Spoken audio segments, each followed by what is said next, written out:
Okay. Caitlin Clark, obviously a huge story and the controversy around it. And I was thinking I was pretty hard on the WNBA when Caitlin Clark came in. And I thought, guys, you can't open up with the New York Liberty and the Connecticut Sun. You want to groove her into some wins because remember, she went from the Final Four into camp, into playing. And the WNBA, they probably knew she would be good. They didn't think she'd quite be this good. Sure. But it's getting to be a little bit like MJ. And they've done a better job this year. They had an easier schedule. They've put the games on television. So the WNBA took a lot of heat. And Val Ackerman, the commissioner's like, okay, we got ourselves a complete Taylor Swift in tennis shoes rock star. And they've done a much better job this year. The officiating's not great, but the league's now just starting to make real money now, right? Like, so it's the officials, maybe the last part, it's. Well, yeah, I wonder with it, and I don't know. I'm not educated enough on this about what the hierarchy of officiating is, but obviously the best basketball officials in the world Or in the want to NBA. officiate in the NBA. Right. I shouldn't say the world, let's just do the US. I assume the second best are like men's college basketball. Well, yeah. I would imagine the third best might be women's college basketball because up until recently, that was a far bigger industry than the WNBA. Like, so has and again, I am just speculating here, but is the WNBA simply not picking from the people who are the best officials are like, well, it's way better jobs in officiating that I can get. Listen, so I assume that's going to be the case. They flew commercial airlines a year ago. And I think some still The do. NBA moved out of that in like the 80s. So it's like it's just a different ball game. But I was thinking about this. Most of the time, the media gets it right when it predicts an all-time star. In fact, I would argue, and I think people listening to this would push back, that we undersold Tiger. Nobody thought Tiger was going to have the lowest scoring average ever, was going to have tied for the most career wins ever, has the greatest earnings ever.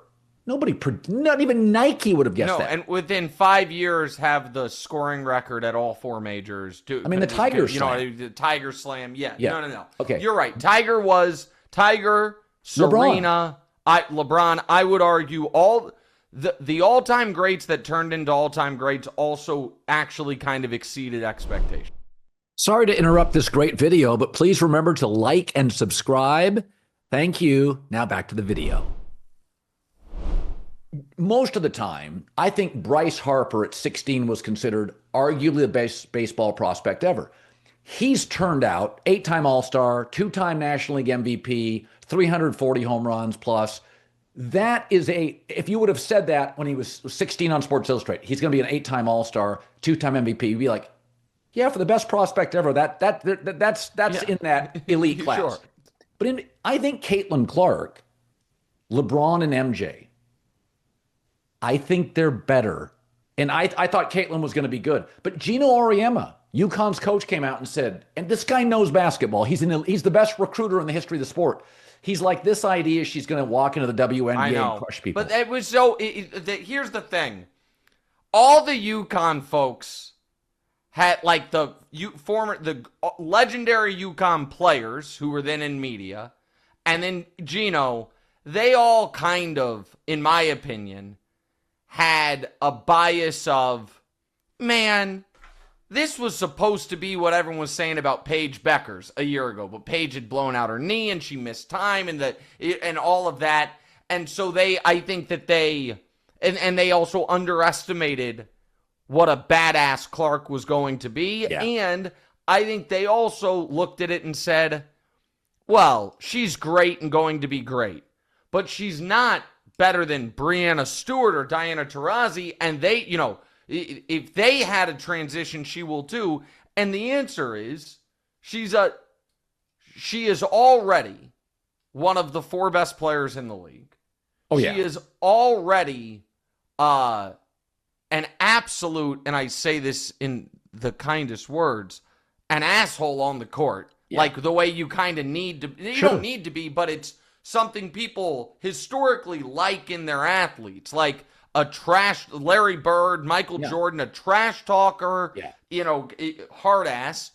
And she is already impacting winning. I think she has the best per game plus minus in the league of everyone that's not on the New York Liberty. Think about this. Crushing people. 10 years ago. So the quality of WNBA play in the last 10 years has improved more than any league anywhere. The players the nutrition's better, the strength is better. You go YouTube and WNBA game 10 years ago. They did not pass like this. Candace Parker 10 years ago led the league in assists at 5.5 a game. A game. Not only is Caitlin Clark the best shooter, the best guard, the most influential, she's also dealing 9 assists per game. So what she's done is she's really changed the tempo. She's doubling these all-time assist numbers or close to it and giving you threes and shooting 9 feet beyond the arc. So, I mean, as much as I liked her and I thought she would be really good, I remember saying on the air, she's going to be really good, top 10 player really fast. I didn't think she'd be this. No, I agree with you that I do think she is, and in contributing to winning, exceeding expectations. I also think that, and maybe eventually we'll get there, but there so much in my and I don't know what you said on the air about this today because I missed it, but so much of the social media pearl clutching of basically we need to protect Caitlin Clark. I just think it's I think it's patronizing, and I also think it fails to recognize this is, in my opinion, the best case scenario for the league. The fact that she has this swagger that and Brew made this point, and I thought it was a really good one. The fact that yesterday's altercations primarily happened with Caitlin against other white players was actually a really nice thing because it removed any of the bullshit like, oh, are the black players don't like her? No. You know who doesn't like Caitlin Clark? Everybody. Most of her opponents.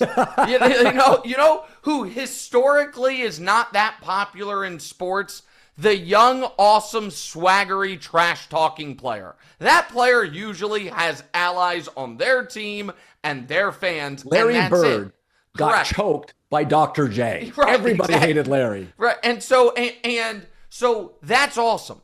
Here's another thing that's awesome. This is only going to make Caitlin better and tougher and stronger. Yes. That's great. The fact that it is hard and that, because the idea, because some of Caitlin's, like there is a real lunatic fringe on the internet about this conversation. And I hate doing in life, I don't actually really think both sides are a problem very often. In the Caitlin Clark thing, it is both sides. It is people on both ends of the spectrum are out of their minds.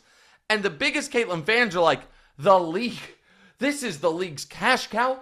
And if they're not suspending these other players, she could get hurt. Like, give me a break. It was a light shove. She fell down. She's going to be fine. The Fever are going to be in big games for a long time.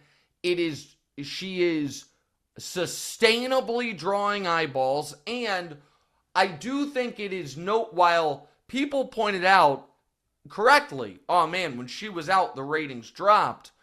The other piece of this is the ratings dropped, but we're still higher than pre-Caitlin Clark WNBA, which means while, yes, some people are just showing up for her, some people showed up for her and were like, oh, I like basketball and this is a pretty good product. I'll stick around even if she's not there. At least some people did. It's the best thing imaginable for the league. It's the best thing imaginable for her. And it is for us, here in hockey ended last night, basketball probably ends tomorrow in the NBA. It'll be nice to have like a captivating sports story for the summer other than baseball, so I'm excited about it.